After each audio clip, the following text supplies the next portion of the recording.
জন লেননের মৃত্যুটা মনে আছে তো? লোকে বলে মার্ক ডেভিড চ্যাপম্যান লেননের আর বিটলসের সর্বকালের সবচেয়ে বড় ভক্ত ছিল। তাই লেননকে মেরে নিজের নাম আজীবনকালের জন্য তাদের সঙ্গে জুড়ে নিতে চেয়েছিল, কিন্তু সেটা পুরোপুরি সত্যি না। প্রচণ্ড রাগ থেকেই খুনটা করা হয়েছিল। Beatles is more popular than Jesus, লেননের এই উক্তিটি চ্যাপম্যান মেনে নিতে পারেন। তাই জন্য প্রচণ্ড ঘেন্না থেকে রাগের মাথায় খুনটি করেছিল চ্যাপম্যান। অন্তত বিচারের সময় তো তাই বলেছিল চ্যাপম্যান। আবার পুলিশি তদন্ত চলাকালীন এও জানতে পারা যায় যে চ্যাপম্যান বিটলস আর লেনন ছাড়া অন্য কোনো গান শুনতেন না। এমনকি এইসব গানে যেভাবে জীবনযাপন করতে বলা হয়েছিল, চ্যাপম্যান ঠিক সেভাবেই জীবনযাপন করত। খুন করার সময় যে হোটেলে ঘরে চ্যাপম্যান বসবাস করছিল, সেই হোটেলে ঘর খুঁজে দেখা যায় সেখানে শুধুই লেননের সোলো অ্যালবাম, থরে থরে সাজানো। তাহলে সেটা স্বীকার করেনি কেন চ্যাপম্যান? ভালোবাসাকে ঘৃণার মোড়কে পৃথিবীর কাছে কেন পেশ করতে চেয়েছিল চ্যাপম্যান? গল্পটা একটা সিম্পল ক্রাইম অফ প্যাশনের গল্প হতে পারত, যদি না সেটা গল্প মনে হয়। এটা শুধু একটা কবিতা। কবিতার চরিত্রগুলোই কবিতার সৃষ্টি করেছিল, আবার চরিত্রগুলো সৃষ্টি হয়েছিল সিরাজের হাতের আঙুল বেয়ে। সময় এগিয়ে চলছিল সিরাজের নির্বাণের দিকে, সময় এগিয়ে চলছিল নির্বাণের পথে, সিরাজের নির্বাণ। কোন চরিত্র কাল্পনিক আর কেই বা রক্ত মাংসে, এটা বরং উচ্চ থাকলেই মজা বেশি। কল্পনা চরিত্ররা তো বাস্তবেরই কবিতা। এই কল্পনার চরিত্রের ক্ষমতা অনেক বেশি। জে.ডি. সালিঙ্গার নামে এক আমেরিকান ঔপন্যাসিকের একটি বিদ্রোহী চরিত্র ছিল। এই বিদ্রোহী চরিত্রের নাম ছিল হোল্ডেন কলফিল্ড। এই হোল্ডেন কলফিল্ডের চরিত্রটি মার্ক ডেভিড চ্যাপম্যানকে উদ্বুদ্ধ করেছিল লেননের বুকে গুলি করার জন্য।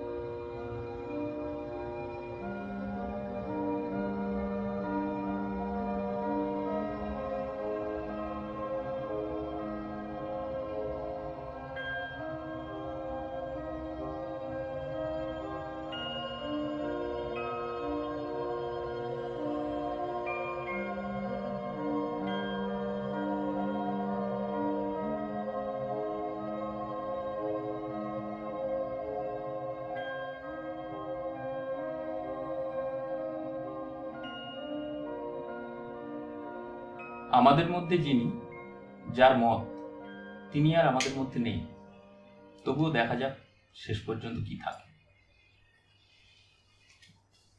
দাদা, তাহলে শুরু করা যায়।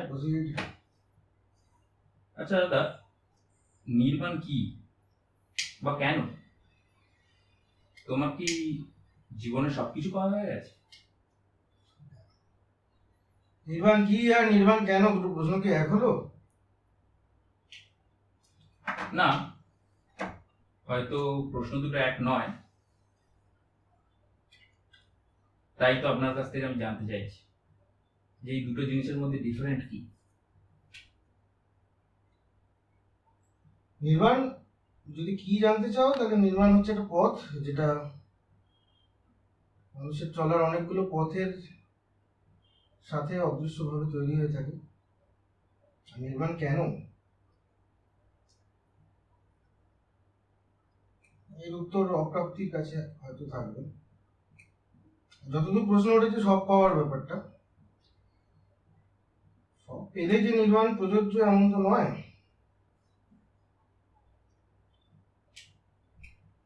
পাওয়া না পাওয়ার মধ্যে অনেক কিছু থাকে। যাই হোক, সেসব তো চলবেই।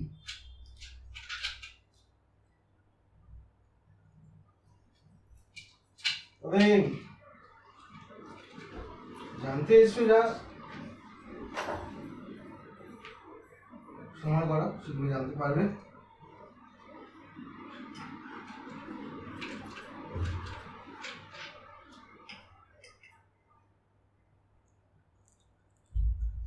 আসলে না পাওয়ার যে একটা বেদি হয়, সে বেদির মধ্যে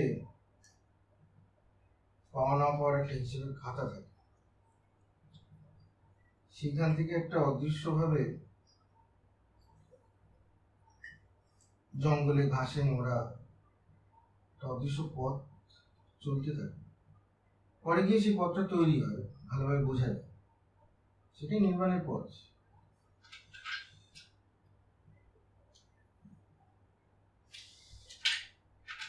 শেষ হয়ে গেল তো, দেখো কিছু।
তুমি ভদ্রলোকের মতো হয়েছে গো। কেন, তুমি কি ছোট লোক? ওটা পাইলে রে মাইরে রে, না দাও দাও একটু দাও।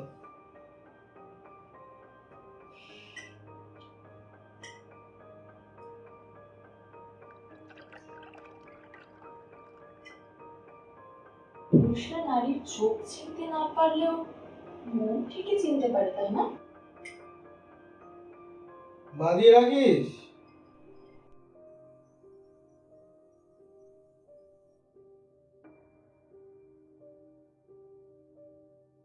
দাদা, তাহলে শুরু করা যায়। হুম, বলো সাহেব, কি জানতে চাও? সিরাজ তো আমাদের দাদার মতো। সিরাজ কি সত্যি আমাদের ছেড়ে চলে যাবে? সিরাজ যদি তোমার দাদার মতো হয়, দুর্ভাগ্য, তোমাকে পরে বলছি সে কথা।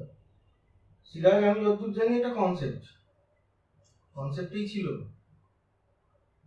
তুমি জানো দাদার মতো, ভুল ভাঙে মানুষের এগিয়ে যাও।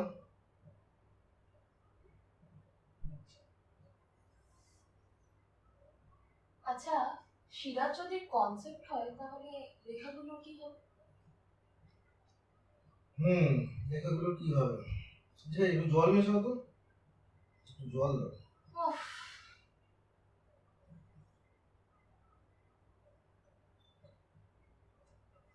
লেখাগুলো যেমন ছিল থাকবে, সেগুলো পচে যাবে, গলে যাবে, মাটিতেও মিশবে, সার হবে। তারপর নতুন নতুন বীজ, সেই সার পাবে। কেউ কেউ ছোট, কেউ বড়, কেউ মাঝারি, কেউ কেউ মহিলাও হবে। থাকবে লেখাগুলো, নতুন বীজ, নতুন মানুষ, নতুন ভাবনার মধ্যে দিয়ে।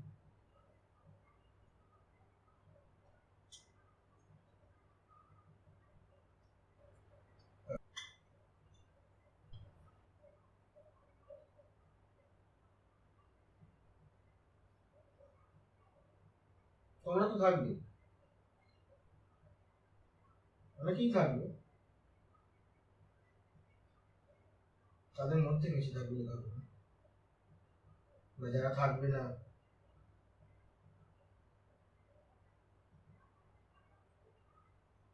তার লেখাগুলো বোধহয় থেকেই যায়। যেমন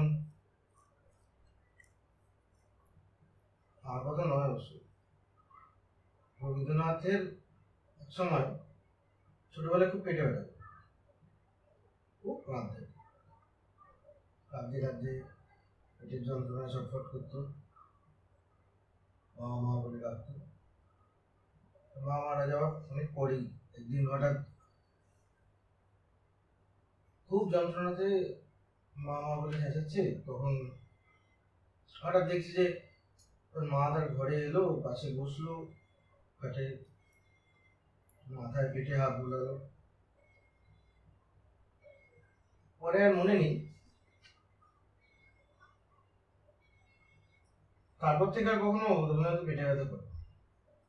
রবীন্দ্রনাথ এই ঘটনার প্রায় 40-50 বছর বাদে আইনস্টাইনকে জিজ্ঞেস করে এই ঘটনার অর্থ কি। কথার প্রসঙ্গে উঠেছিল, আইনস্টাইন বলেছিল কিছুই না, মানুষের মস্তিষ্ক 0.5% কাজ করে ম্যাক্সিমাম। আপনার কোনো কারণবশত 4 থেকে 5% কাজ করা শুরু করে দিয়েছিল। রবীন্দ্রনাথ বলছিলাম কি ভূত দেখেছি? না, ভূত দেখেনি। আপনার মা কখনো ওই ঘরে ছিল, এসেছিল, সেই দৃশ্যগুলো, সেই আওয়াজগুলো, সমস্ত কিছু রয়ে গেছিল। আপনার মস্তিষ্ক সেগুলো একটু সাজিয়ে গুছিয়ে গেছে। আর যেহেতু মস্তিষ্ক সেই সময় কাজ করে ফেলেছিল হঠাৎ করে, ওটা পেটে ব্যথাটাও সারিয়ে নিয়েছে। ঠিক সেরকমই সবকিছুই রয়ে যায়, লেখাগুলো রয়ে যায়, আর কিছু থাকুক। স্যার তুমি কিছু বলো।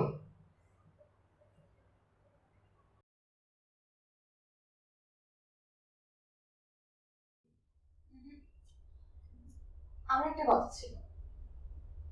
আচ্ছা, এই যে এইমাত্র শুনলাম সবকিছু রয়ে যায়, তো এখানে সিরাজের মধ্যে দিয়ে লেখাগুলো রয়ে যাচ্ছে না লেখাগুলোর মধ্যে দিয়ে সিরাজ রয়ে যাচ্ছে? কবি কি বলছে জানতে বড্ড ইচ্ছে হচ্ছে। শুনো,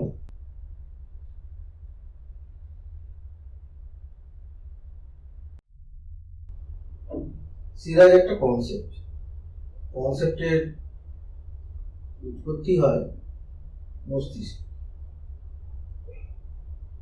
যেহেতু কবি মারা গেছে, তাই সে কবির মস্তিষ্ক যে মানুষটা বহন করেছে, তার হঠাৎ মনে হচ্ছে যে সিরাজ মরে যায়, সিরাজকে জন্ম দিয়েছে যে মস্তিষ্ক, তারও আর রক্ত, অক্সিজেন এসব সরবরাহের কোনো অনুচিত। তাই হয়তো থাকা না থাকার মধ্যে রয়ে যায় শব্দটা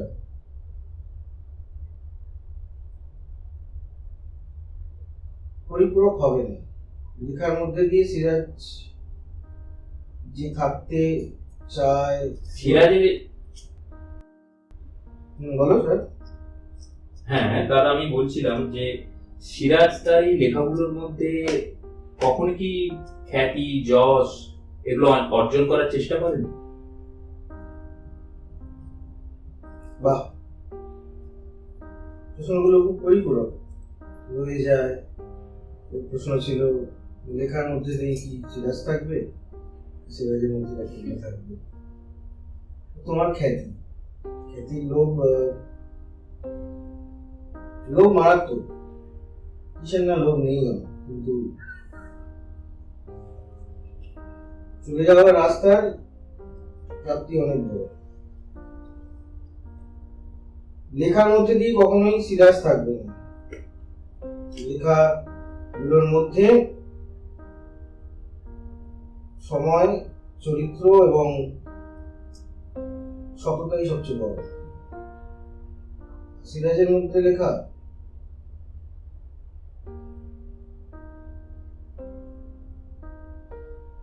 এখনো পর্যন্ত খ্যাতির তো দাবি রাখিনি।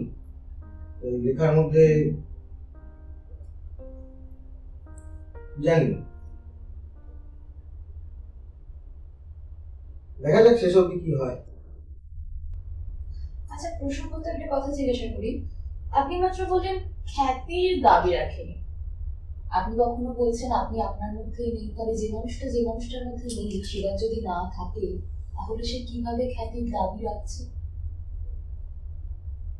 দাবি রাখিনি খ্যাতি, সেজন্যই বললাম যে দেখা যাক শেষ অব্দি কি হয়। লেখাগুলো থেকে যাওয়াটাও তো একটা দাবি।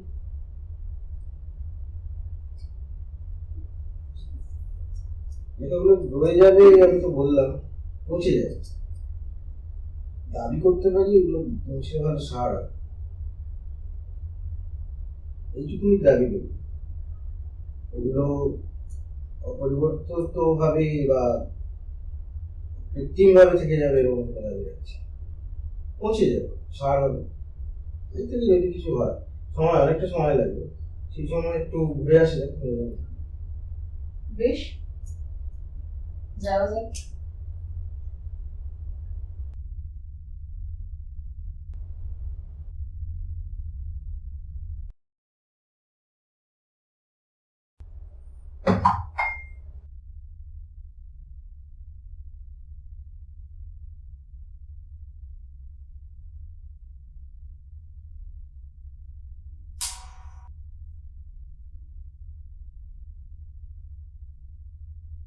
আচ্ছা দাদা, তাহলে কি তুমি মৃত্যুটাকেই বেছে নিচ্ছ?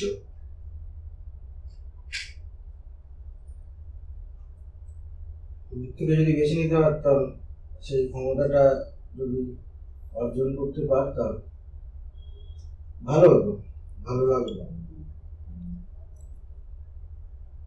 ক্ষমতাটা অপ্রাপ্তির কাছে রয়েছে।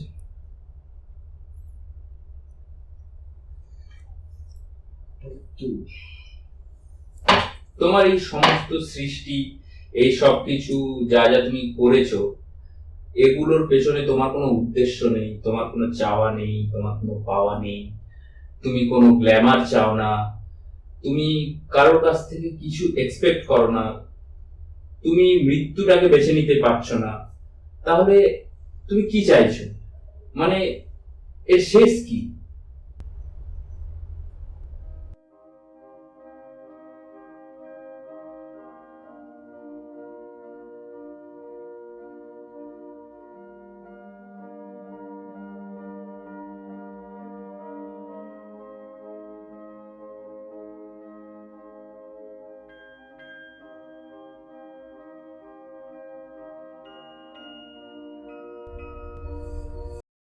শেষ নির্মাণ, না চাওয়ার যে বইটা রয়েছে, নিয়ম বই, সেখানে একটাই নিয়ম লেখা রয়েছে, চরম না পাওয়া, শুধু না পাওয়া না, চরম পাওয়াটাই না পাওয়া। যা পাবে সবটা আবার খারাপ। আর হয়তো পাবে, পাবে না,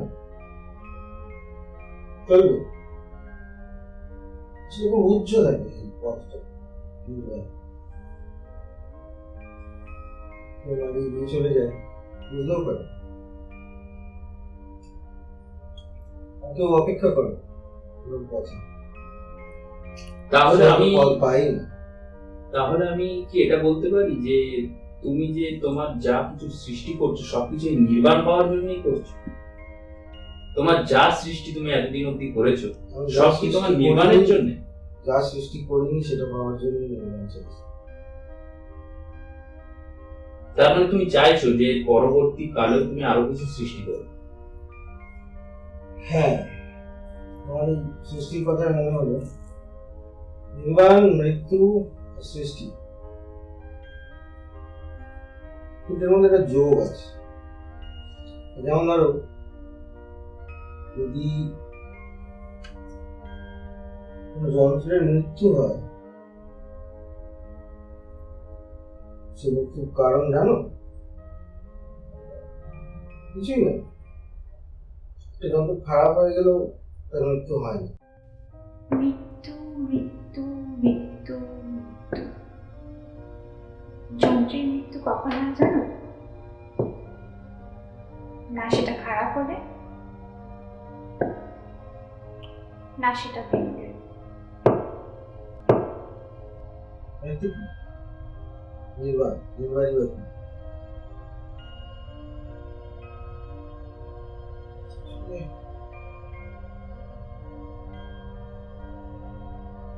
এগুলো সব যুক্ত।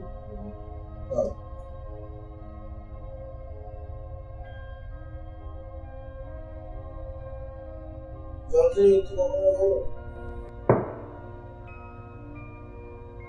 যন্ত্রের মৃত্যু হয় তার প্রয়োজনীয়তা ফুরিয়ে গেলে।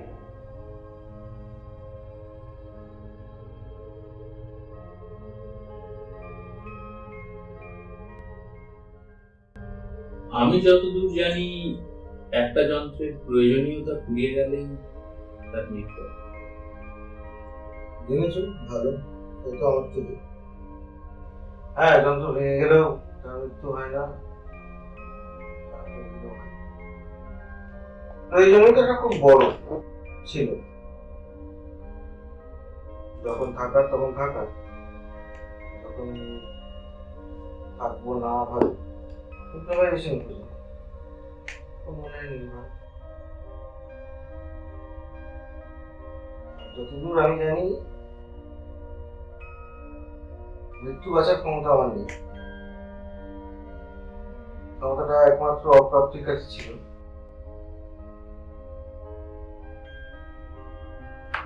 দেখা যাক না, সময় তো বাড়ছে।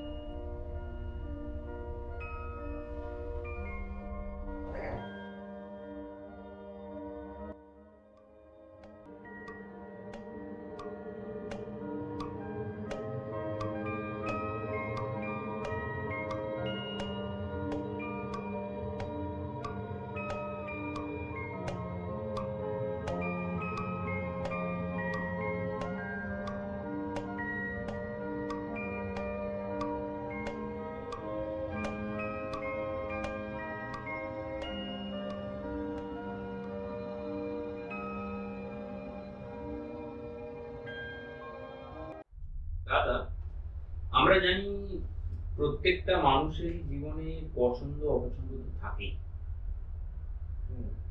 তোমার জীবনেও অনেক পছন্দের জিনিস, অনেক অপছন্দের জিনিস রয়েছে। তো আমি জানতে চাই যে এই পছন্দ অপছন্দের মধ্যে এই এর প্রয়োজনীয়তা, এর ব্যক্তিটা কতটা তোমার লাইফে? বলো, আমি একটু অপছন্দগুলো জানতে চাচ্ছি। অপছন্দগুলো স্বাভাবিকভাবে, অপছন্দগুলোর বিপরীতে পছন্দগুলো মানুষ বসিয়ে নেয় অনেকভাবে। পছন্দ কিছুই না, শুধু একটাই জিনিস, শিল্পের নামে অহেতুক বাস্তবকে বসিয়ে নেওয়া। অপছন্দ না হলে পছন্দের তালিকায় হয়তো পেছনে। সিনেমা গান কোনোটাই আমি বলিনি যে আমার অপছন্দ, সবটাই ভালো লাগে। একটা শুধু দৃষ্টান্ত মনে থাকবে সারা জীবন। কোনো একটি হলিউড সিনেমার কপিকাট কোনো এক ভাষায় সিনেমা দেখছিল, গুণগত মান না থাকলেও কপি করেও একটা জিনিস হয়তো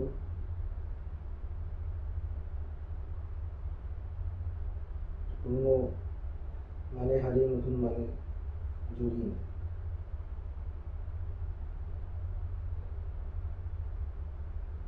আর সেরকম অপছন্দ কিছুই নেই, সবই পছন্দ।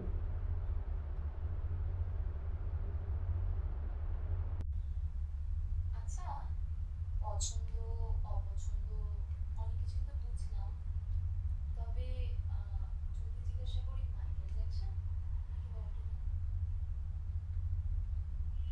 Michael Jackson, Bob Dylan. কেন বব ডিলান কি জানো? সেটাই তো জানতে চাইছি। না, আমি বলছি যে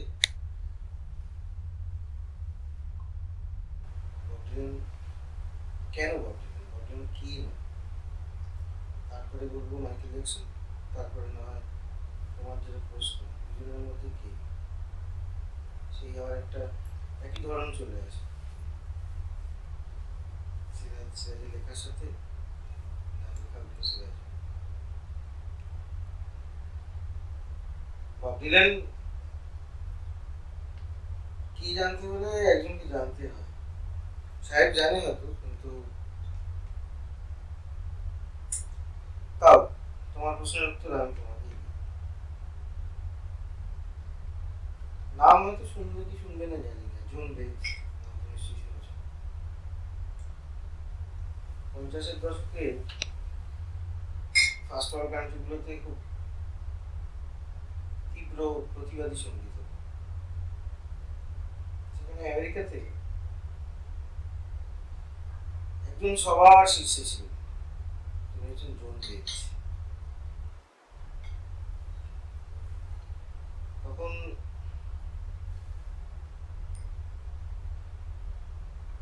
জন বেজ গান গাইতেন, আর গানের শেষে আমার এক তরুণ বন্ধু আপনাদের দুটো গান শোনাবে, মাঠে ঘাটে হতো প্রোগ্রাম, বলতেন আমার তরুণ বন্ধুর নাম বব, বব ডিলান। সেই থেকে প্রায় 5 বছর, তারপর বব ডিলানই নামটা হয়। জন বেজকে সাধারণভাবে পৃথিবী ভুলে যায়। জন বেজ বব ডিলানের সঙ্গে 60-এর দশক থেকে প্রায় 3 দশক একই সঙ্গে থাকতেন। তিনি বিবাহিত, তা সত্ত্বেও বব ডিলান বাড়িতেই থাকতেন। বব ডিলানের যে কোনো গান লেখা এবং কম্পোজ প্রথম জন বেজই করতেন। এখনো জন বেজের নাম কেউ জানে না। তো বব ডিলানের সঙ্গে কাউকে যদি বাঁচতে হয়, তাহলে বব ডিলানের নিরিখে একটাই উত্তর দেওয়া যায়, সেটা হয়তো জন বেজ খুঁজে পায়। মাইকেল জ্যাকসন, যিনি নির্মাণের পথেই জীবনের সব থেকে বেশি চলার পথে হেঁটেছে। তোমার প্রশ্নটা খুব ভালো। ওর নাম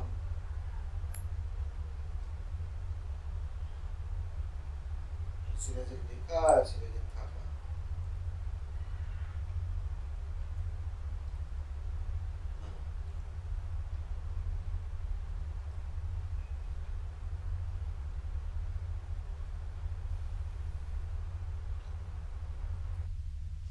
তো আর মাইকেল জ্যাকসন? মাইকেল জ্যাকসন তুলনা, তুলনা হিসেবে বলছিলেন। মাইকেল জ্যাকসন কতবার নিজেকে ভেঙেছে করেছে জানো? অনেকবার, তাই না? পুরো পৃথিবী এই নিয়ে ভাবে ওনার মহান তার কি নেই। কেন মহান? এতবার নিজেকে গড়লেন, এতবার নিজেই ভাঙলেন, আবার গড়লেন। তো তাতে আমার একটা লাইন ছিল, এই শিল্পী তুমি বড্ড করো, নিজেই ভাবো নিজেই করো। কিন্তু আগে মাইকেল জ্যাকসনকে বাঁচলাম, তার কারণ একটা জিনিস কেউ বোঝে না, যে এতবার যদি কেউ নিজেকে ভাঙতে আর করতে পারে, তাহলে সেই তো ঈশ্বর। নির্মাণের জায়গায় ধরো এটাই লোক। মানে আপনি বলতে চাইছেন কবি, যে কবিকে আমরা চিনি, সে লোভে পড়ে নির্মাণ নিচ্ছে? প্রচন্ড লোভী আমি, প্রচন্ড।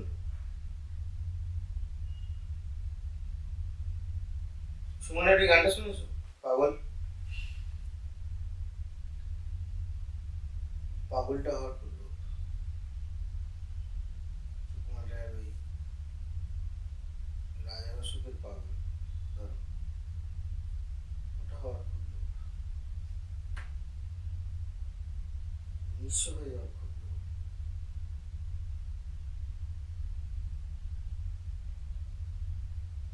আসলে দংশনে খুব লোভ।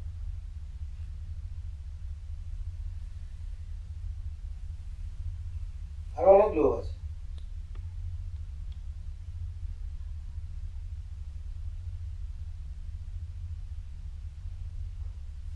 ওই পাগল পাগল বলে ডাক্তার খুব লোভ সুমনের।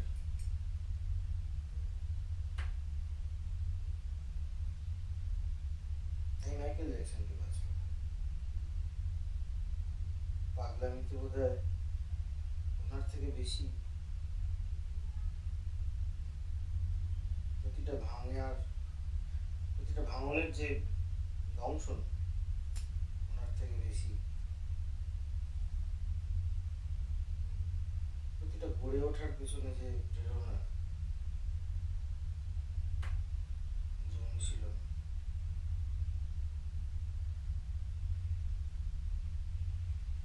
এটাই লোক।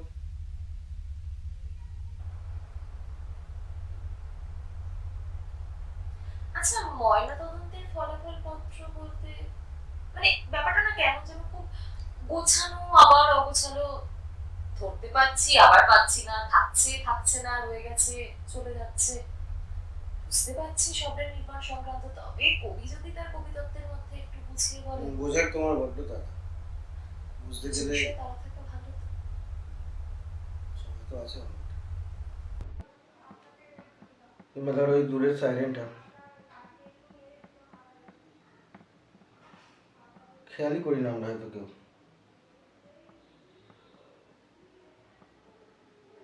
ওটা দূর থেকে বাজে,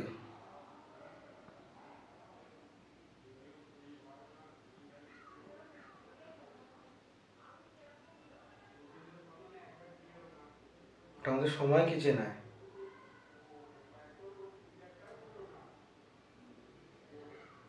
এরকম টুকরো শব্দগুলো আমাদের চারপাশের, এগুলো সত্যি। তাই এই অনুভূতিকে ছাড়া তো যায় না। যা যা দেখি, কত আলো দেখি, দেখার অনুভূতিকেই বা ছাড়বো কি করে? নির্বাণ মানে অনুভূতির চলে যাওয়া নয়। আমরা যেটা ভাবি, যেটা বুঝি, সেটা সব ভুল। অনুভূতির চলে যাওয়া নয়।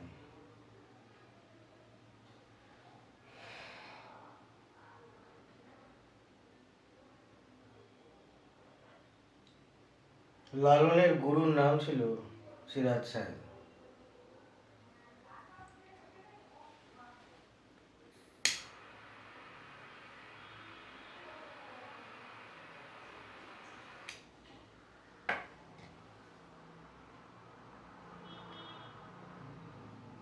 সে লালনকে কখনো অনুভূতি ছেড়ে ছাড়তে বলে।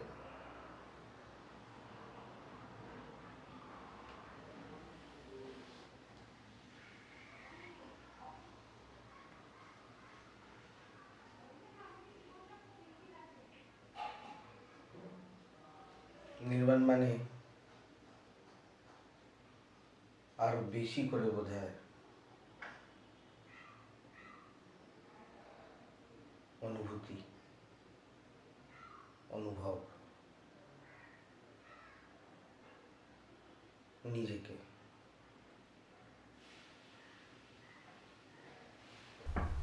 ময়নাতদন্তের পত্রটা যদি ভালো করে দেখো দেখবে ময়নাতদন্তকারীর একটা নাম আছে, তার ঠিকানা দেওয়া আছে। রাতের অন্ধকারে সে করেছে। এই তুমি যখন সে প্রশ্ন করবে তার উত্তর দেবে। মস্তিষ্কের নাম দেবাদ্রিতা। দেবাদ্রিতার 3টে অধ্যায়, সেই 3টে অধ্যায় এতটাই ব্যক্তি একটা মনে হয় অসীম, সেই আমাদের মাথার নার্ভগুলো পিছিয়ে রয়েছে বা ভিড়টা ঠিক ছিল।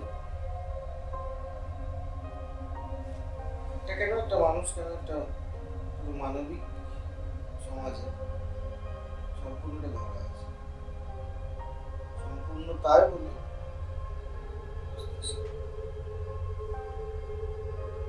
তবে হৃদয় কি করে অচিন্তিত? হৃদয় অচিন্তিত নয়,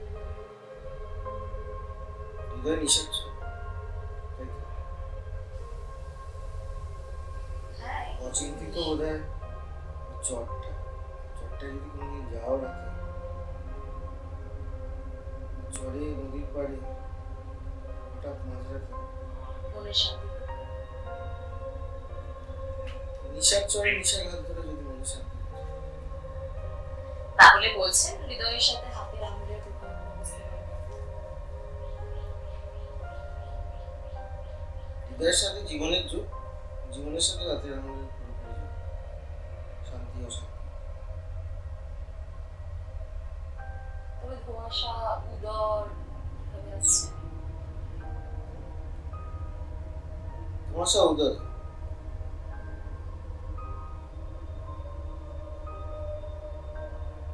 অ্যাসিডিটি ভাবে ভুল বুঝতে পারো। তোমার জায়গায় উদরটা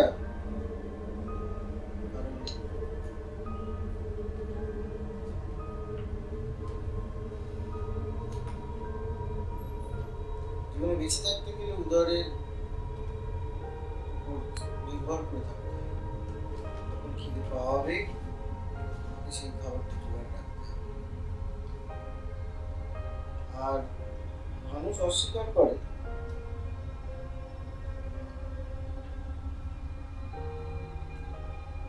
এই উদরটা পূরণ করে। তখন মানুষ ভাবে যে এটা তো ভুল, আমাকে আরো অনেক কিছু চাই।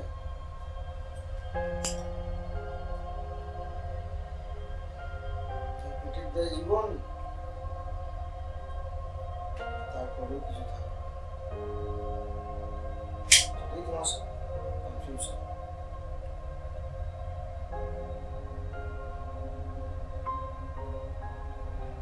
সবই তো বুঝলাম, তবে একটা জিনিস বড্ড ভাবাচ্ছে আমাকে, জানেন?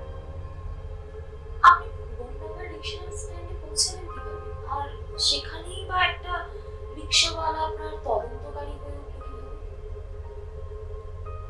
রিক্সাওয়ালা তদন্তকারী অবশ্যই। আমি পুনর্নগর মাঠে যাই, আমার কোথায় ময়নাতদন্ত হয়েছে আমি জানি।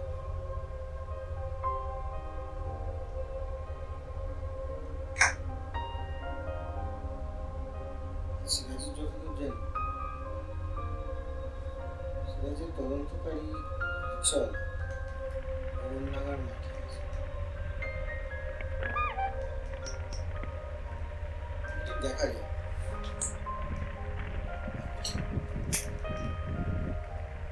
সিরাজকেও দেখা যায় না।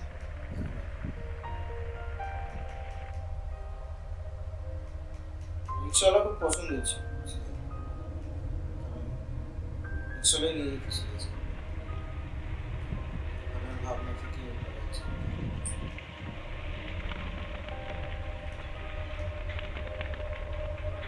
তাই তদন্তকারী রিক্সাওয়ালা ছিল।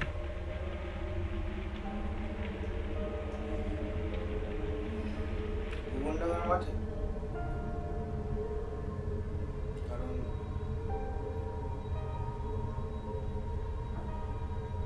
চিন্তন হচ্ছে একটু রবীন্দ্রনাথ ভাব তাহলে সমুদ্র, সেখানে অন্তত পক্ষে একটু প্রভাব। তাই তদন্তকারীকে ডাকাতেই থাকবে।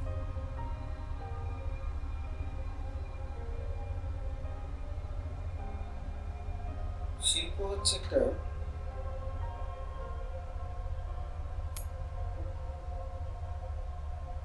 ভাবনা, মৌলিক জিনিস।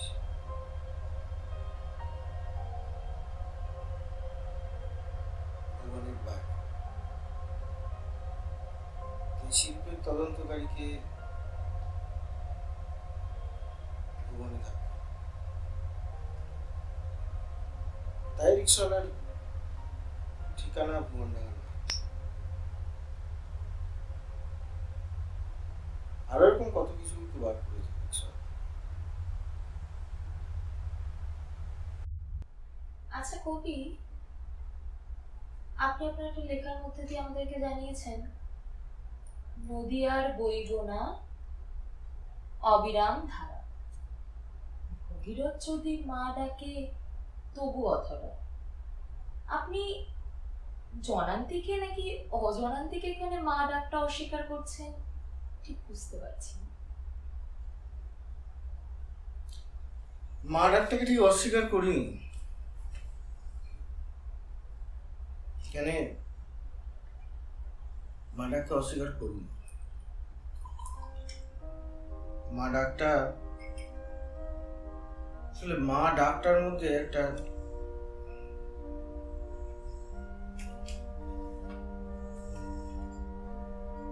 মা ডাকটা একটা কি বলবো, মা ডাকটার মধ্যে একটা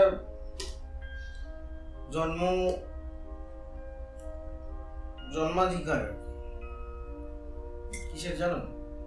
ন্যায্য অভিমান। পৃথিবীতে কারোর উপর তুমি ন্যায্য অভিমান করতে পারো না। শুধু মায়ের উপর ন্যায্য অভিমান করা যায়।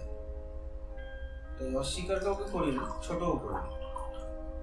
তবে অধরার প্রসঙ্গ যখন তুললে, শুধু তো তাই নয়, মানছি তোমাদের হয়তো মনে হচ্ছে যে এটা নেগেটিভিটি নিয়ে বলা, কিন্তু তোমরা এই গ্রে শেড বা নেগেটিভিটি কথা বলো, আমাদের তার বাপ। তো তা নয়, অনেক কথাই থাকতো, পরে ঠিকই পজিটিভে ফেরাও যেত, কিন্তু বক্তব্যের বিষয়বস্তু হিসেবে সবাই নেগেটিভটাকে পছন্দ করে। এই অধরার শেষে আছে 14 নম্বর লাইনে, যদি ফিরি শক্তি সঞ্চালনে তো অনন্য। কোথাও তখন ইচ্ছেটা থাকতো সেই সময় লেখাগুলোতে পজিটিভিটি ফিল ফেরা যাবে কি যাবে না সেগুলোই তাই অবশ্যই।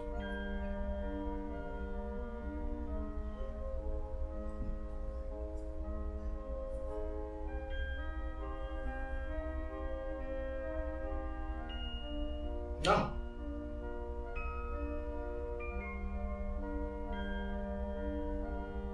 তবে আমার বারবার একটা জিনিসই জানতে ইচ্ছে করছে, এইবারটা কি খুব জরুরি? কথায় বেরো না, হয়তো প্রশ্ন তারপরে করবে যে এবারে না গেলেই নয়, কিন্তু না, তা না। কোনো ব্যক্তি বিশেষ সেই ব্যক্তি বিশেষের নির্বাণ তৈরি করতে পারে, তার নির্দিষ্ট চলার পথ আগেই বলতে সেইভাবে হয়তো তৈরি রাখে। পোস্টমর্টমে আরো অনেক কিছু তো আছে, জিজ্ঞেস করতে পারো।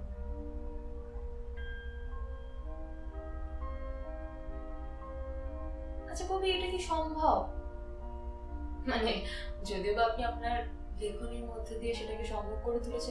তো একটা পাঠক হিসেবে আমার ভীষণ রকম জানতে ইচ্ছে করছে যে কখনো আপনি বলছেন মনের শান্তি, কখনো বলছেন অশান্তি, এত দোদুল্যমানতা, সবটাই তো হাতের আঙুল। হাতের আঙুল মানে হাতের আঙুলগুলো একটা অনামিকা, একটা বৃদ্ধাঙ্গুল বা এরকম দুটো হাতের আঙুল এক, কিন্তু একটা বাঁ হাতের আঙুল, একটা ডান হাতের আঙুল। তো যদি দুটো বিপরীত জিনিস হয়, শান্তি অশান্তি বসে। এখন শান্তি অশান্তি যেটা বসে হাতের আঙুল, মনের শান্তি আর মনের অশান্তি, আঙুলগুলো শান্তির জায়গায়, যেখানে শান্তি চাইবে, আঙুল দিয়ে মানুষ মানুষকে খাওয়ায়, মানুষকে আদর করে,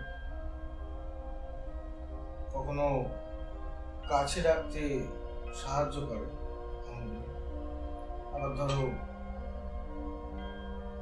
আবার ধরো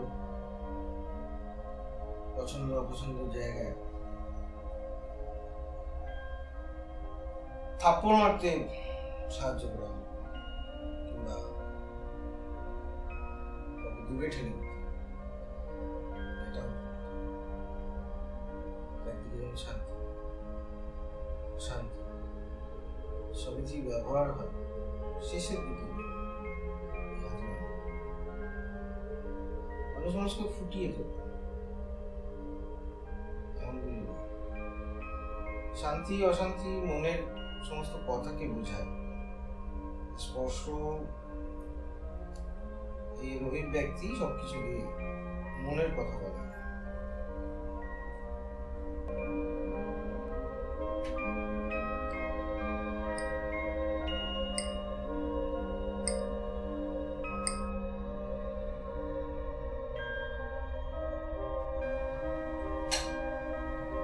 এই যে মুখমণ্ডলটা আছে না, এটা যদি না থাকতো তাহলে কি এত রাগ, অভিমান, কষ্ট, শান্তি, অশান্তি, বা কবির ভাষায়, সিরাজের ভাষায় বলতে গেলে প্রেমের কবিতাগুলো যে হৃদয়কে দান করে, তা কি দান করে হয়ে ওঠা উত্তর?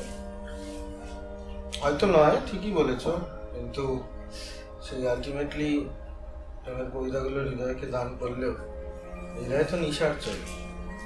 নিশা, সেই রাত, সেই অন্ধকার, সেখানে মুখমণ্ডল থাকাই বা কি আর না থাকাই বা কি। মুখমণ্ডল যেটা দেখতে পাওয়া যায় সেটাই মুখমণ্ডল। অন্ধকারে যদি চেনা না যায় সেই মুখ, সেই মণ্ডল নাই থাকে।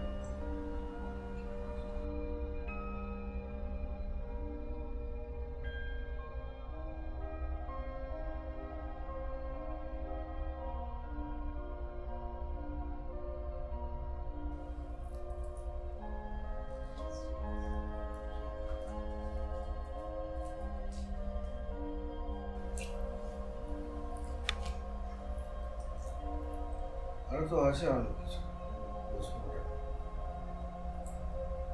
আমি তো কবিকে এগোতে চাই না।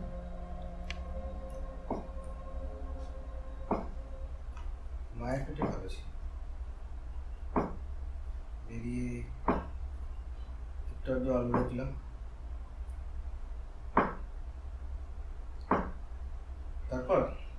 তারপরের মতো। কিন্তু কবিতাটার একটা মানে ছিল, এখান থেকে শুরু হবে সেখানেই শেষ হবে, এটাই নির্বাক। একটা অনর্থক চক্রের অর্থ করে গৌতম বুদ্ধ যখন মারা যাচ্ছেন, ওনার এক তো প্রিয় শিষ্য জিজ্ঞেস করলেন, প্রভু আপনি তো চলে যাচ্ছেন, আমাদের কি হবে? গৌতম বুদ্ধ বলল, হায় রে কপাল, তাহলে একদিন ধরে কি শেখালাম?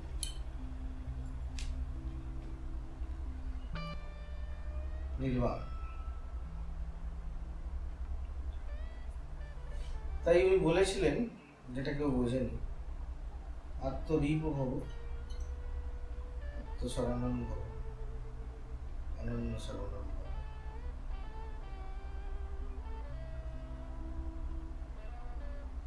রয়ে যাওয়ার জায়গাটায় ওই একটা জায়গা রয়ে যায় বোধহয় মানুষের। মায়ের পেটে ভালোই ছিল।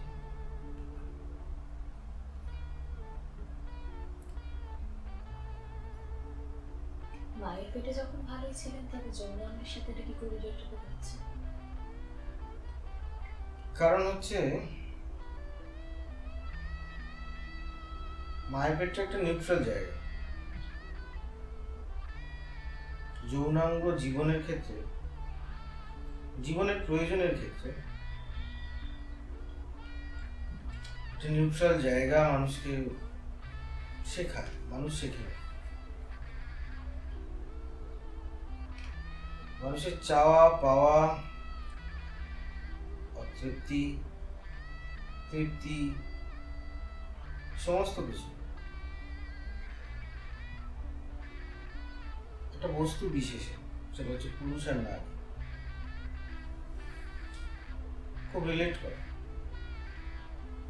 কিরকম? যৌনাঙ্গের সঙ্গে রিলেট ঠিক করতে চাইনি, কিন্তু যৌনাঙ্গ খুব একটা নিউট্রাল জায়গা থেকে চলার পথ শুরু করে এবং একটা নিউট্রাল জায়গাতেই আবার তার পথকে শেষ করে। এবং সে নিউট্রালিটিটাকে বোঝাতেই আর কি মায়ের পেটের সঙ্গে ডিনোট করা হয়েছে। সব থেকে সেফ এবং সব থেকে হোলি একটা জায়গা। আবার যৌনাঙ্গ তার জীবনে চলার পথে মানুষকে কিছু শিক্ষা দেয়, পুরুষ আর নারী হিসেবে চিনি। কেউ কাউকে খুব ঘৃণা করতে পারে যৌনাঙ্গের জন্য, আবার খুব পছন্দও করতে পারে। ভালো থাকা না থাকা যে নির্দিষ্ট একটি কেন্দ্রবিন্দুর জন্য, সেটাকেই বোঝায়। তাই মায়ের পেটে ভালো ছিলেন, সমস্ত কিছুর ঊর্ধ্বে উঠে এটা না বোঝা কথাকে বোঝাতে যৌনাঙ্গের সঙ্গে রিলেট। আরো আছে, তোমার সাথে চলতে চলতে, তোমাকে শুনতে শুনতে, তোমার সাথে শুতে শুতে তোমাকে বুঝলাম, আবার না বোঝার ভান করলাম, আর পণ নিলাম কোনোদিনই বুঝেও। আরো অনেক কিছু আছে, যেমন ধরো, আসলে আমি তুমি হতে চাই, নকলেই বা কি দোষ, সেই তো শুধু তোমাকেই চাই। ঈশ্বর এক নাকি অনেক, জানতেই বা কি দোষ, সেই তো শেষে তোমাকে চাই। কিন্তু প্রশ্ন সেটা নয়। প্রশ্ন হচ্ছে যে, ধরো প্রথম দাঁত যায়, তারপর হাঁটু যায়, তারপর জীবনটা, যেটা একটা সময় আঙুর ছিল, সেটা কিসমিস হয়। না, আমার কথা নয়, এটা জগজিৎ সিং এর কথা, কিন্তু বাকিগুলো আমার কথা। একটাই কথা শুধু বলা যায়,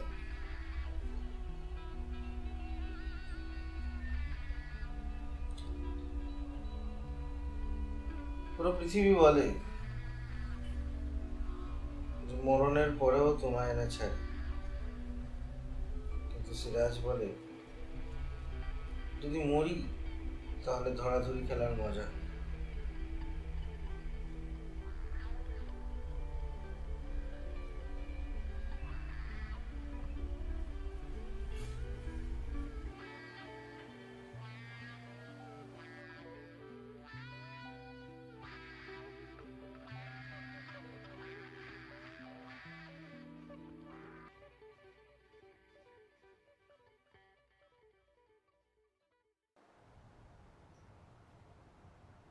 সিরাজ যদি বলে যদি মরি তবে ধরাধরি করার মজা করি, তাহলে বেগম সাহেবের কি হবে?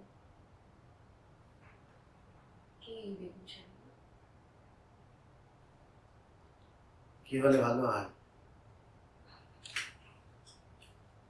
সেটা তো জানতে চাইছি, বেগম সাহেবা কে? কি?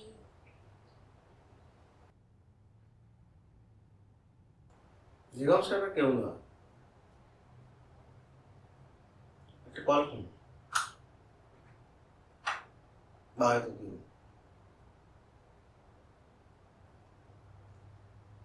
একটা অপ্রাপ্তি, আর কিছুই না।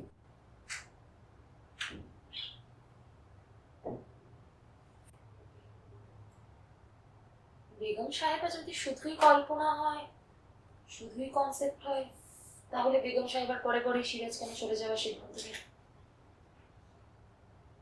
না, ঠিক সেই জন্য নয়, দায়টা তার ঘাড়ে দিলে ব্যাপারটা সস্তা হবে। যাওয়াটা খুব দরকারি ছিল, তাই যেতে হলো।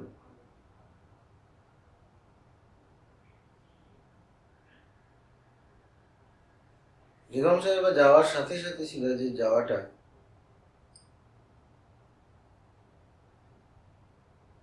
বেগম সাহেবের জন্য ঠিক না।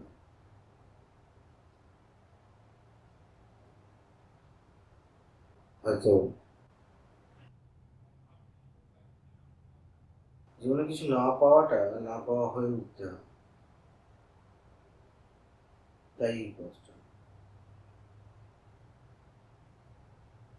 আর যদি বেগম সাহেবা ফিরে এসে আপনাকে প্রশ্ন করেন নির্মাণটা কি খুব জরুরি, তাহলে আপনি কি করবেন সিরাজ? উত্তর আমি তাকে দেবো, যদিও আমি আগেই বললাম বেগম সাহেবা কেউ নয়। প্রশ্ন যদি তুমি করো তাহলে তার উত্তর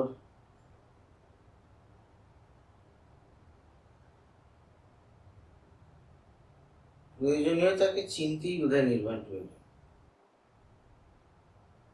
অন্ততপক্ষে গৌতম বুদ্ধের তত্ত্ব অনুযায়ী তাই।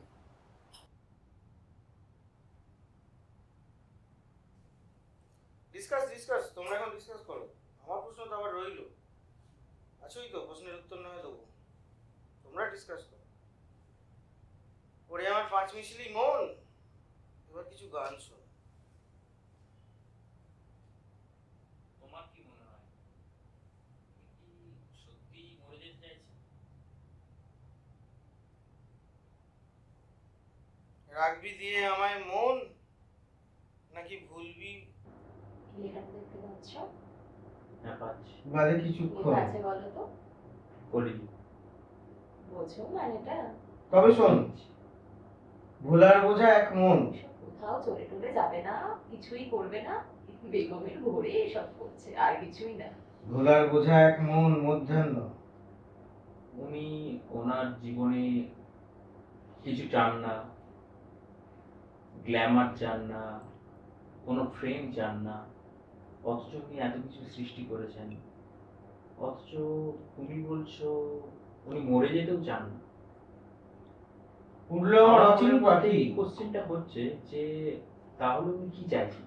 তোমার মন আকাশে। এই নতুন নতুন সৃষ্টি আর সৃষ্টির মধ্যে বেঁচে থাকতে। কিন্তু এই সৃষ্টির পেছনের কারণটা কি? উনি কেন এত সৃষ্টি করে চলেছেন, অথচ কোনো কিছুর পেছনে ওনার কোনো উদ্দেশ্য নেই? উদ্দেশ্য ছাড়া তো আমার যতদূর মনে হয় কোনো মানুষ সামনের দিকে এগোয় না। দেখো, উনি কি চান, উনি কি চান না, উনি কেন চান, কতটা চান, সম্পূর্ণটাই ওনার উপরে। তবে ওনার কথা থেকে যেটুকু মনে হচ্ছে ওই যে নির্বাণের খিদে। আজ রাতের শেষে আমি জেগে তোমার মনে পাশে। হয় এই লোকটা এখন কোনো বসে মানুষ বসে যদি নির্বাণ পেতে চায় তাহলে আমি যতদূর দেখছি জানি তোমায় প্রাণ ভরে দুষ্টুমান তিনি তার অশ্রু ভরে জীবনের ফাইনাল ডেস্টিনেশনে চলে গেছেন। শান্ত করি মানে তোমার সৃষ্টিকারের যাতনা, পৌঁছে গেছে। নদী যেমন খোঁজে মোহনা। হয়তো উনি মরেই যেতে চাইছেন, গল্প করে চুপটি করে। কিন্তু যতদূর আমার মনে হচ্ছে ওনার সাথে কথা বলে উনি মরতেও কষ্ট চাইছেন। মুছি স্বপ্ন ভরে। আর উনি কোন বেগমের অপেক্ষা করছেন সেটাও আমি সে অক্রান্তে খুলল কপাট। বুঝতে পারছি না। তুমি ওনার নির্বাণের পথটাও কি জানো? পলাশ না, বলে জানি না। শীতল বাতাস। তবে আমার মনে তাহলে হয় ধরে নাও না উনি বেগমটা একটা অলিখিত শ্বেতপত্রের মতো, হয়তো শুনে রবীন্দ্রনাথ যায় বাধ্য হয়ে তোমার চলে যাবেন। ললাট। না, তবে আমার মনে হচ্ছে যে উনি ওনার সবকিছুর মধ্যে ওনার মৃত্যুটাকেই খুঁজছেন। আমার মনে হয় না এই এত চাওয়া, এত পাওয়া, এত তুমি আমি সে কোথায় কেন বেগম এটা ওটা সবকিছুর মধ্যে আমার মনে হয় নাই লোকটা মারা যেতে পারে। না, মারা যেতে পারে মানে উনি নিজেকে নিজে শেষ করে দিতে চাইছেন না। হঠাৎ উনি রোদে হয়তো পড়লো চাইছেন যে যে সুখ। শুনলে কথাটা? হঠাৎ রোজে পড়লো যে সুখ। উনি রোজ সূর্য উঠছেন, রোজ দেখছেন, সেই তাপে একটু সূর্যলোকে বৃষ্টিতেও ফুটে গেছেন। ভিজল যে মুখ। আবার বৃষ্টিও চাইছেন। তোমার মনে হয় এই খ্যাপাটে লোকটা মারা যেতে পারে? উনি পাগল হয়ে যেতে চান। কুয়াশা পাগল আবার ছাড়া নিয়ে কি এলো দুনিয়া ধূপ। চলে? কিন্তু পাগলের শেষ কথা তো নির্বাণ নয়। এবারে ইচ্ছে করলে একটু উনি মুখ। চান নির্বাণ। নির্বাণ মানে পাগল নয়। কেউ যদি চলে যায় ছুটে চলে স্বপ্ন জোড়া জোড়া বুক। পারবে? কিন্তু পাগল হয়ে চলে যাওয়া আর নির্বাণ সকাল যাওয়ার সন্ধে আমি মধ্যে যা যা ভাবি সম্পূর্ণ আলাদা। নির্বাণ যদি উনি পেতে চান আলাদা করে তাহলে তোমায় আর কি ভাবি। মরতে ওনাকে হবে। সঙ্গে তোমার যত ভুল বোঝাবুঝি নির্বাণ শিখেনি যদি সন্ধি উনি করার পেতে চান, ফন্দি মরতে ওনাকে সোজা হবেই। সুজি। পেয়ে পাওয়া পেয়ে হারিয়ে উনি যাই বলুন, শিখেনি নির্বাণ যদি উনি পেতে চান রাখার মরতে শিকল ওনাকে পরিয়ে। হবে। তুমি কি বললে? এক মুঠো বালির মতো আবার নির্বাণ আস্তে যদি আস্তে উনি পেতে চান মরতে ওনাকে হবে। শিখেনি আবার নির্বাণ জীবন মানে যায় পাগল আস্তে হয়ে যাওয়া যেতে। নয়। নির্বাণ মানে জীবনের শেষ ঠিকানা, তার জন্য শেষ মরতে ঠিকানায় হবে। পৌঁছে যাওয়া। আর কোনো মানুষ যখন তার জীবনের শেষ সকাল ঠিকানায় সন্ধে পৌঁছে আমি যা যায় যা ভাবি মরতে ওনাকে হবে। কি করে আর তোমার বলি। তোমার মরতে ওনাকে হবেটার মধ্যে যেন অনেক বেশি। আমি জানি কথাটা হয়তো তোমাকে ভাবাচ্ছে। হাত পাকার কষ্টে আছে একটু সুখ। যেভাবে অনেক- হাত পাকার মধ্যে কষ্ট খুঁজে বেড়াচ্ছে, সুখ খুঁজে বেড়াচ্ছে, তুমি তার মৃত্যুর জন্য এরকম হাপিত্তেশ করে অপেক্ষা করছো, তুমি বলছো তাকে মরতেই হবে। অনেকটা কেঁদেও এখানেই তোমারই ওনার হালকা নির্বাণ। সুখ। তুমি হয়তো বুঝতে পারছো না, কিন্তু আমি বুঝতে পারছি। উনি সবকিছুর শেষে ওনার জীবনের শেষ মুহূর্তটাকেই খুঁজে চলেছে। হ্যাঁ, উনি বাঁচতে শেষ চাইছেন, উনি না। প্রত্যেকটা মুহূর্তে বাঁচতে চাইছেন, উনি আমি জৈব ঝড়ের সারের বুক মতো চিরে বাঁচতে আনবো আশার চাইছেন। আলো। জৈব তুমি সার কুয়াশায় বলতে লুকিয়ে হাজার একটা দেখো মানুষের আমার বাসা ভালোবাসার সব মধ্যে ভালো। বাঁচতে ভালোবাসার চাইছেন। মধ্যে বাঁচতে চাইছেন, কিন্তু উনি ওনার জীবনটাকে আর বাঁচিয়ে রাখতে চাইছেন না। কাল লেখার মধ্যে বিকেলের বেঁচে ফোটা থাকাটাও তো ফুলগুলো বেঁচে থাকা। রবীন্দ্রনাথ তো কবেই চলে গেছেন, আজও কি তাকে আমরা মনে করি না? হ্যাঁ, অবশ্যই তুমিও এনাকে মনে করবে। ইনি চলে যাওয়ার পরে নিশ্চয়ই এনাকে মনে করবে। কাল বিকেলের ফোটা ইনি ফুলগুলো চাইছেন যে আদরের ইনি বাসি। নিজে চলে যেতে, কিন্তু এনার লেখা সবার মধ্যে বাঁচিয়ে রাখে। তোমার সাথে একটা এগিয়ে কবি যেতে হিসেবে তার চাওয়াটা কি খুব ভুল? হলো মন কষাকষি। ঠিক সেই জন্যই তো উনি চাইছেন। তাই উনি থেমে এরকম আজ আমি ভাবেই পুরোতে বেঁচে দেখি। হ্যাঁ, তো কিন্তু উনি- উনি যদি এটার মধ্যে দিয়ে বেঁচে থাকতে চান সেটা তো দোষের কিছু না, চলে তো আমাদের যেতে হবেই, আজ না হোক কাল। কিন্তু কিন্তু উনি তার মানে এটা না যে আমরা কেউ একজন বলে ফেলবো ওনাকে মরতে হবে। মন যায় নয়নকে সিগন্যাল শুধু মরতে মিশি হবে আর না। মিশি।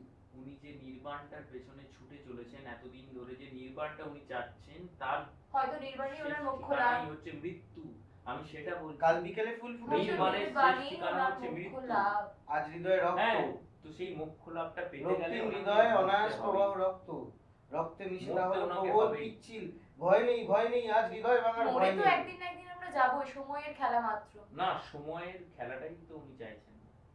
সেই সময়টাই তুমি উনি বলতে নিতে চাইছো চাইছেন উনি না। আগে চলে যেতে চান? উনি আগে চলে যেতে চান, ওনার সবকিছুকে অমর রেখে যেতে চান। উনি শুধু জৈবিক পিছলে যাবে, সার আঘাত চান, করে, মানুষের প্রবল মধ্যে পিচ্ছিল। বেঁচে থাকতে চান, কিন্তু নিজে মরে যেতে চান। আর মরতে ওনাকে হবে।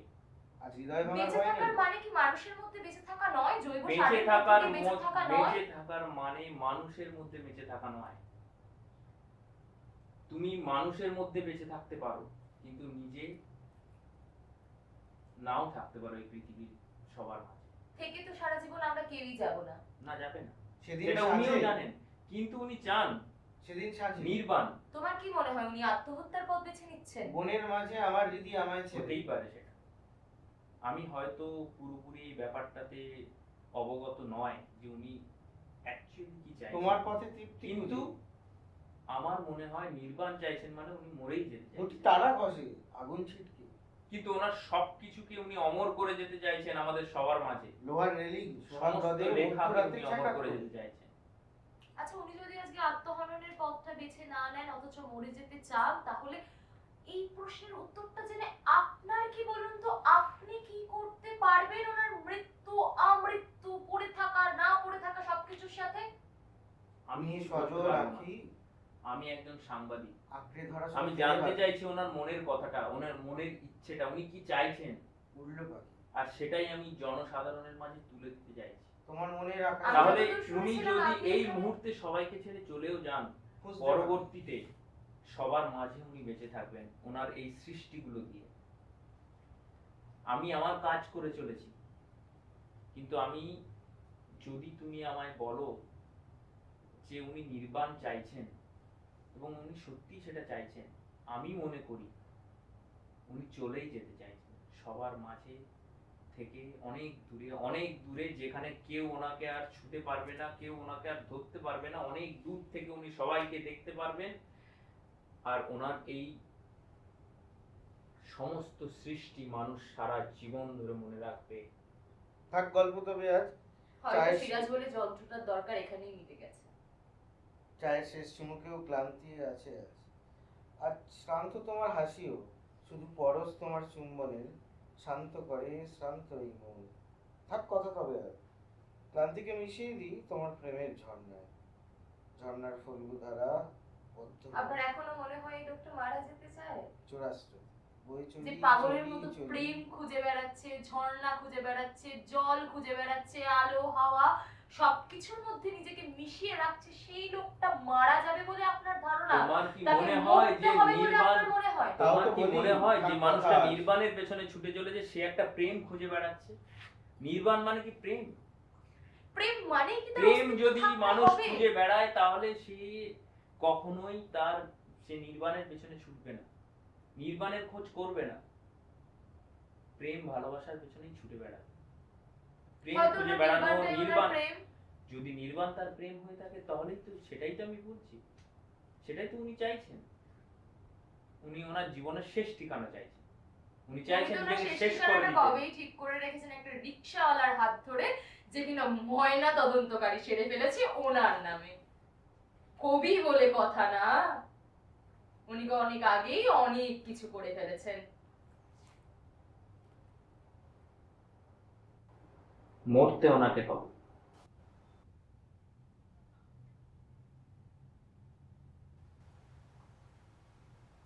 তো তাহলে কেমন ভাবে মরতে চান আপনি?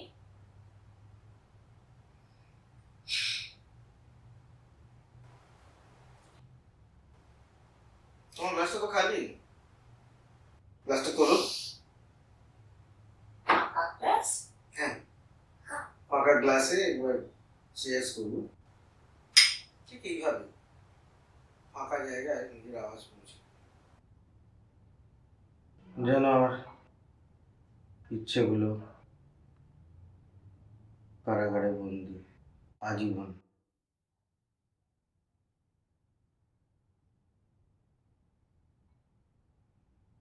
তুমি মানো আর না মানো,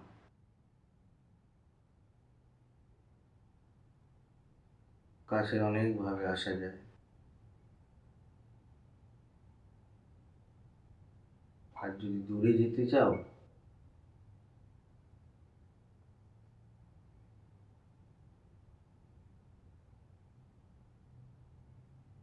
দেখো তুমি আমার অপ্রাপ্তি হয়ে যেও না। জানো জানো জানো আমার স্বপ্নরা খুব সত্যি। তুমি কাছে আসবে, ওরা কখনোই বাস্তবে হয় না, ওরা বাস্তবের মাটি ছোঁয় না, তাই ওরা স্বপ্নই থাকবে বলে, ওরা সত্যিই থাকবে বলে। বাস্তবের মাটিতে পা দিলেই ওরা তো আর স্বপ্ন থাকবে না। জানো আমার স্বপ্নরা খুব সত্যি।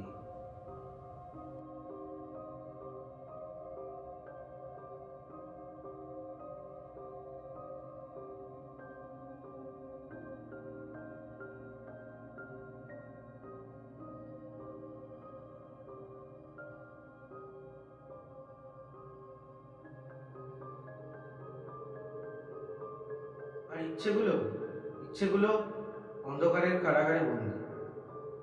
রাতের প্রহরীকে দু একখানা ঘুষ দেয়, মাঝে মাঝে বেরোয় ওই ভোরের দিকে, তখন শুনশান রাস্তা, মানুষ, পরিচয়, সমাজ শুনশান। ওরা একটু ঘোরে, ভোরের আলো একটু উঠতেই ওরা কি সব আলোচনা করে আর ফিরে আসে, ফিরে আসে আবার ওই অন্ধকার কারাগারে।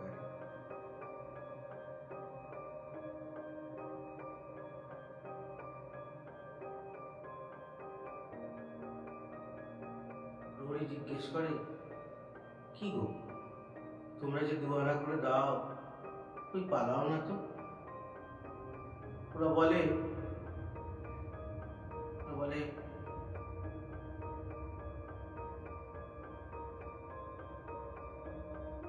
রোদ উঠবে, সূর্য উঠবে, নতুন ভোর।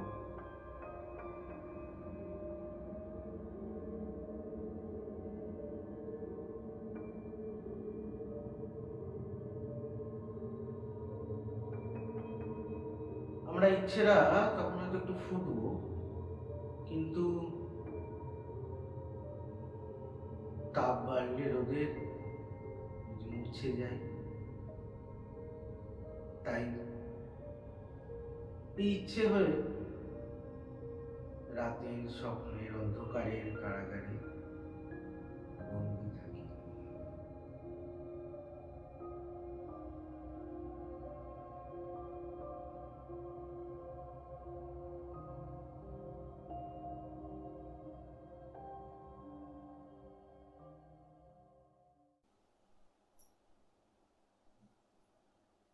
সবই তো বুঝলাম, কিন্তু একটা কথা আমার বোধগম্য হচ্ছে না, আপনি কি চাইছেন?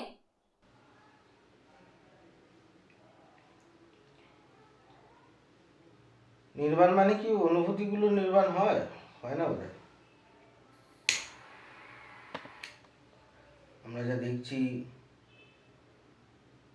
যা শুনছি, ছোট ছোট দেখা, ছোট ছোট শোনাগুলো, এগুলো বিক্ষিপ্ত।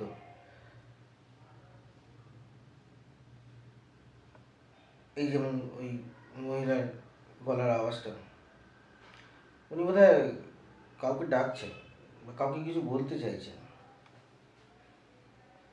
কিন্তু মুশকিলের বিষয়টা হচ্ছে যে সবাই শুনে ফেলছে।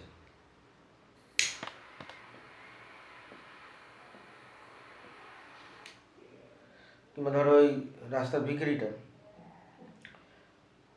ও ডাকছে কিন্তু চাইছে সবাইকে শোনাতে। কিংবা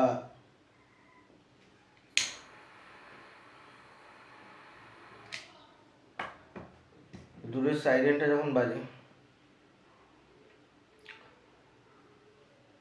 আমরা বোধহয় কেউ খেয়াল করি না। আমি একটা জিনিস বুঝতে পারছি না, কারোর চলে যাওয়ার মধ্যেই কি শুধু নির্বাণটুকু থাকে, আর কোনো কিছুতেই কোনো কিছুর মধ্যে নির্বাণ পাওয়া কি সম্ভব না কবি? চলে যাওয়ার মধ্যে নয়, সমস্ত কিছুর মধ্যে নির্বাণ সম্ভব, কিন্তু সেইখানেই চলে যেতে হবে। কোথায় যাবেন আপনি? কেউ কর্মে যায়, কেউ ধ্যানে যায়, কেউ ভোগে যায়, কেউ ত্যাগে যায়। আমি কোথায় যাবো সেটা ঠিক জানা নেই বা জানা আছে।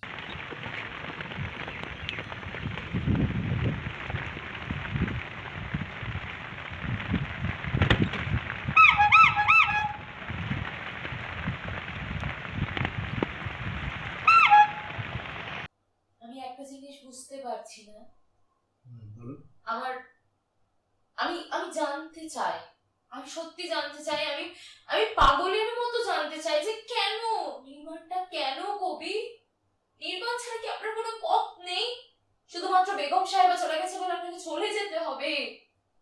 আপনি বেছে নিলেন আপনার মতো রাস্তাটা, আমরা কেউ নই। নির্বাণটা কি খুব তোমরা জরুরি কবি? যারা আছো তারা তো আছো। বেগম সাহেবা চলে গেছি বা তোমার কি বলেছে, হয়তো সে আছে। ওই যে বললাম, বেগম সাহেবা কেউ নয়, আবার হয়তো তুমি, কিংবা যে কেউ, আবার কেউ নয়। আসলে নিশার চরে তো অন্ধকার, সে নদীর বালির চরে বোঝা যাচ্ছে কি।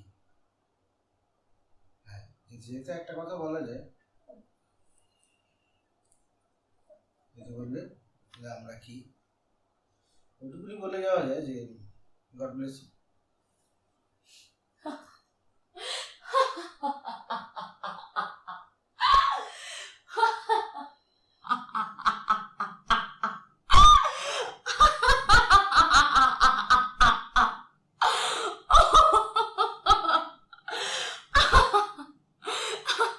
মানে মানে হলো কবি সিরাজ অন্য এক সাংবাদিকের তকমায় আমাকে খুনি করছে।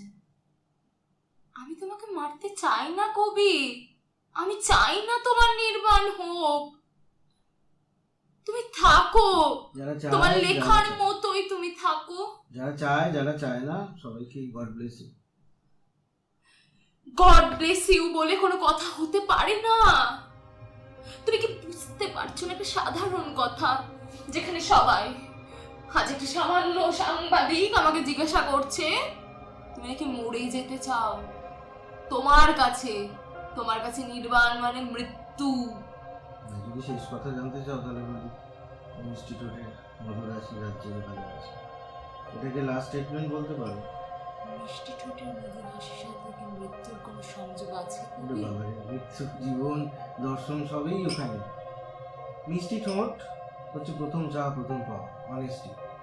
রাত জেগে মানে হচ্ছে সাধনা, ভালোবাসি মানে হচ্ছে প্যাশন। ইনস্টিটিউটের সংযোগটা কপালে জুটলে কি তুমি তোমার নির্মাণের পথটা বন্ধ করে দেবে কবি? সেই সংযোগ একরকম হয়, যেমন ধরো প্রেম বা ভালোবাসা, যে সংযোগের কথা বলছে, ওটা আমার কাছে ওই খুব জ্বরে একটা ঠান্ডা হাত কপালে, কিংবা গরমের দুপুরে কলসির এক গ্লাস জল। যেখানে শান্তি, যেখানে ঈশ্বর, সেটাই প্রেম, সেটাই জীবন। সিরাজকে তাহলে নির্বাণ নিতেই হয় নাকি? কিংবা যদি রাত জেগে ভালোবাসি, রাত জাগলাম সাধনা হলো, ভালোবাসলাম উপস্থান, আর শেষে মিষ্টি ঠোঁট, সততা। ঠোঁট চাইলে পাওয়া যায় না, পেয়ে চাওয়া যায়। দ্বিতীয় দিন এত কথা, এত পর্যালোচনা কিসের জন্য? আমি শুধু একটা কথাই জানতে চাই, সেটা হচ্ছে সিরাজের নির্বাণটা কি খুব জরুরি? সিরাজ কি বেগম সাহেবাকে ছাড়া কিছু না? আপনি বারবার আপনার কোথাও একটা অলিখিত শ্বেতপত্রের মতো জানিয়ে দিচ্ছেন আপনার কাছে বেগম সাহেবা মানে কিছু, বেগম সাহেবা চলে যাওয়া মানে আপনার চলে যাওয়া। কেন? আমি যদি বৃষ্টি হতে বাধ্য করি, তুমি রোদ ওঠাও।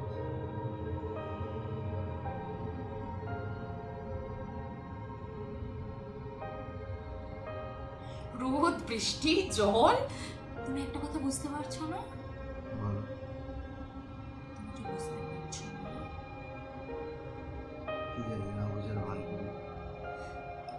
ধরবো, ছাড়বো, রাখবো, কত কথা, তবু বুঝতে পারছো না?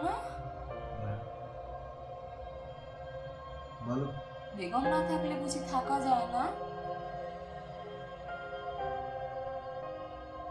রোদ থাকে, মেঘ থাকে, কেউ মেঘ চায়, কেউ রোদ চায়। আবার একই মানুষ দুটো সময় দুরকম চায়। তো থাকা যায় কি যায় না, সেটা হয়তো সময় বলবে বা কোনো নির্দিষ্ট পথ। কোনো পথ নেই, কোনো সময় নেই, তোমাকে একটা কথা বুঝতে হবে, আমি তোমার বেগম না। তাই আমি তোমার বেগম না, তুমি কে? আমি তোমার বেগম অন্তত। তবু তুমি কে? হয়তো কেউ না, হয়তো তোমার কলিযুগ, হয়তো আবার কিছুই না। আমি তোমার বেগম না।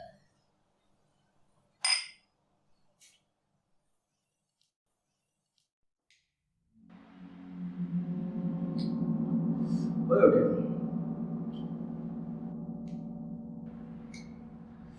আদৌ বিশ্বাস করে? হ্যাঁ, বিশ্বাস তো করে সিরাজ।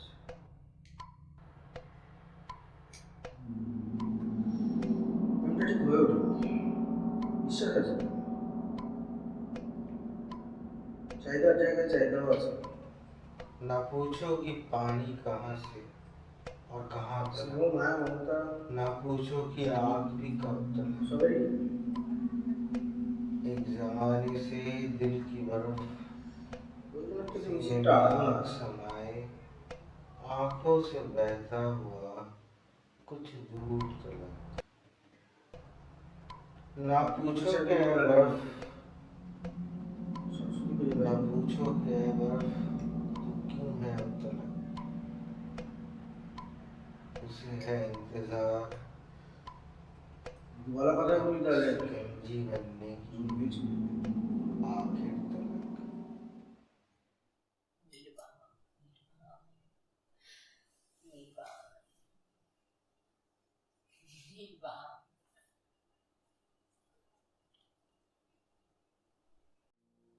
তুমি রাগ করলে না তো?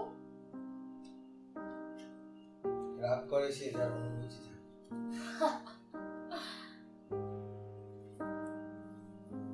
বাবা, তো যে কবি নির্বাণ নেবে বলে সে কবি কিনা লিখছে इतनी तो जरूरत हमने कर दी कि हम जिंदा रह लिए, जिंदा रह लिए।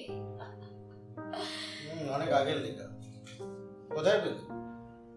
तुम्हारा लिखा खाता है इतनी तो जरूरत हमने कर दी कि हम जिंदा रह लिए, इतनी तो जरूरत हमने कर दी कि हम जिंदा रह लिए, इतनी तो हिम्मत कर दी कि आपको रुखसत कर दी।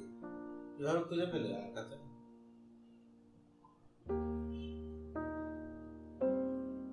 तो चाहत की जी बेखुदी माफ कर दी। मुस्कुरा दर ही मुकद्दरे तन्हाई मानकर। কি বলতে চান বলুন তো? সবটাই তো লেখা আছে। शायद मोहब्बत इजहार में कुछ कमी रह गई, तो आप राख बन गई तमन्नाए मोहब्बत, और इनकार और इकरार के बीच झुलस के रह गई। इतनी तो जुर्रत हमने कर दी कि फिर भी जिंदा रह लिए, हजारों ख्वाहिशों को बेईमानी कर दी कि एक जो तेरी चाहत को इतनी तवज्जो दे दी। अब तो आलम ऐसा है कि बिना मंजिल के ही कुछ दूर चलती है, आपको तलाशने की जरूरत न करेंगे आप। फिर से बर्दाश्त की हिम्मत न जुटा पाए। किस बात की? बेगम साहिबा के बारे में सोच के हमारे दिल में जो आग उठा, उसके लिए हमने तो हिम्मत खो चाहिए दिया ना। अभी रह जाने के लिए।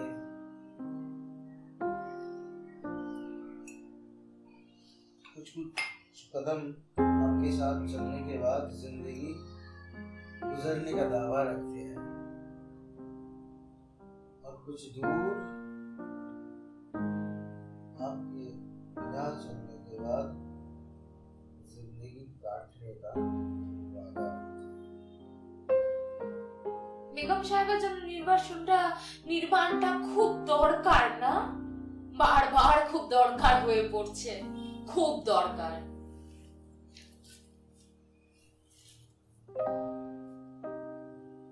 বাবা, हम अपना मुद्दतों बेगम- से हया की फिक्र न करते थे, लाख कोशिशों के बावजूद न बेहया बन सके। यूं तो प्यार मोहब्बत की फितरत न थी, फिर भी न जाने क्यों उनकी गलियों में दिल की जनाजा निकाल जनाजा निकाल दी? वो शाम ही क्या जब तेरे बिना गुजर जाए, वो जाम ही क्या जो तेरे नाम से न छलक जाए, वो महक ही क्या जो तेरे गेसुओं से ना आए। वो तो गालिब ने कहा there are 7 stages of love, पर सिराज कहता है मौत ही क्या जो तेरे बाहों में ना आए। সিরাজ कहता है নির্বাণে যাওয়া একটা লোক এখানে আস্ত বসে থাকা একটা লোক যে বলে কিনা তাকে মরতে হবে, उसके बाद भी सिराज कहलाता है।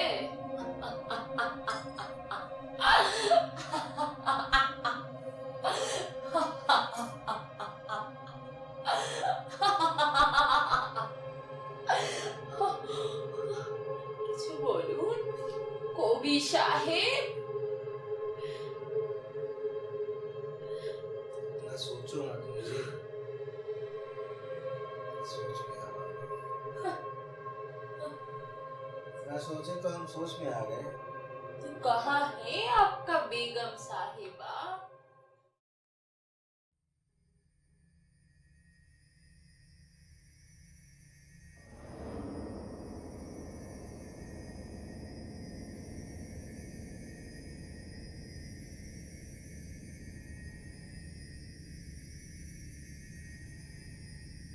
কে তুমি?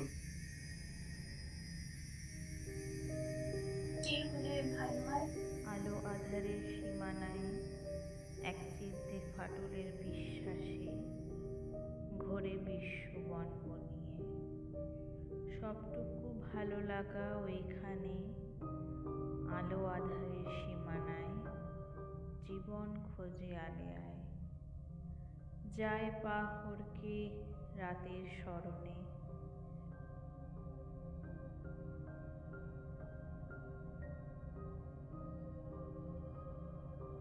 वो इनकार और इकरार के बीच झुलस के रहे।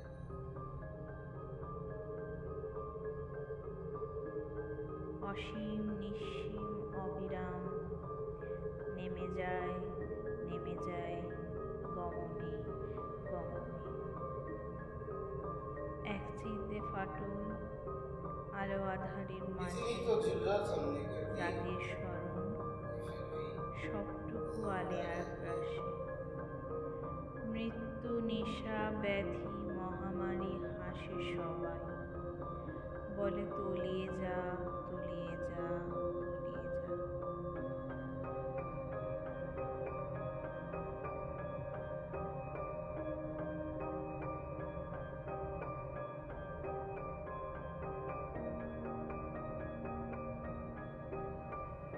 हजारों ख्वाहिशों को बेईमानी कर दी।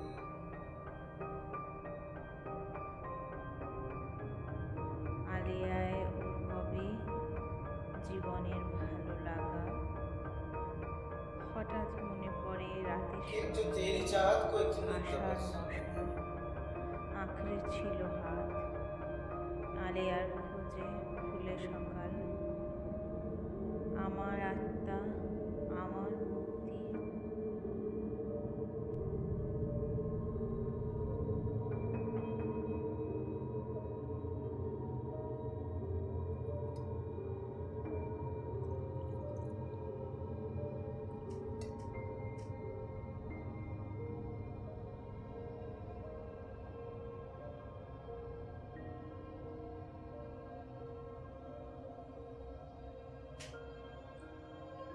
প্রশ্নটা যদি হয় কি আটকাবে, আমার মনে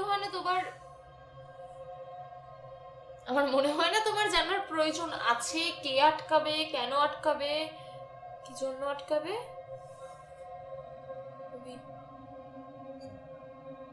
কবি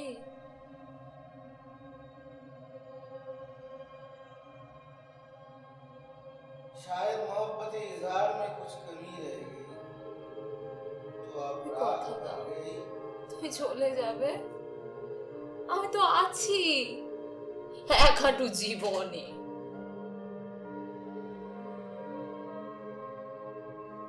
কবি কথা দাও না, তুমি চলে যাবে, আমি তো আছি হ্যাঁ, খাটু জীবনে হয়তো এক মুঠো মরে গিয়ে শুধু কথা দাও তুমি তুমি तो চলে आराम যাবে। ऐसा है कि बिना मंजिल के ही कुछ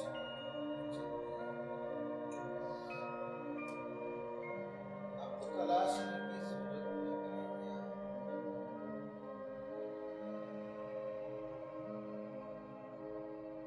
হবে। প্রয়োজনে প্রয়োজনে না হয় আমাকে ডাকবে, প্রয়োজনে না হয় ডাকবে।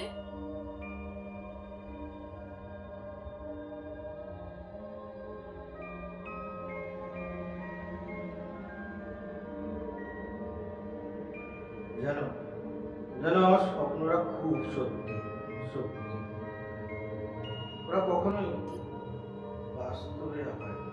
তবে তোমাকে যে থাকতে হবে, ওরা বাস্তবের মাটি ছুঁয়ে না, থাকতে হবে।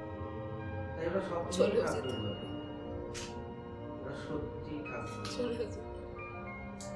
বাস্তবের প্রয়োজনে না হয় আমাকে মাটি ডাকবে, তবে তোমাকে যে থাকতেই হবে, না হয় চলে যেতে হবে।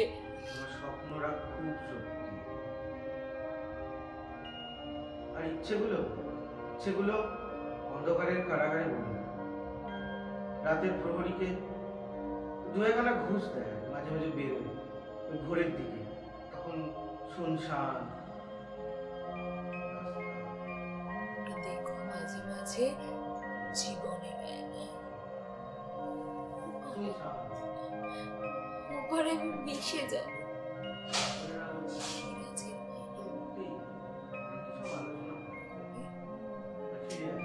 এখানটা কি জরুরি?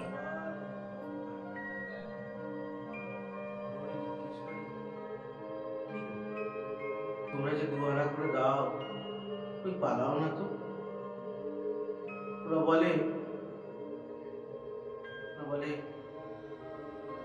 রোদ উঠবে, সূর্য উঠবে, নতুন ভোর। আমরা ইচ্ছেরা তখন হয়তো একটু ফুটবো, কিন্তু তাপ বাড়লে রোদের ছেড়ে যায়। তাই এই ইচ্ছে হয়ে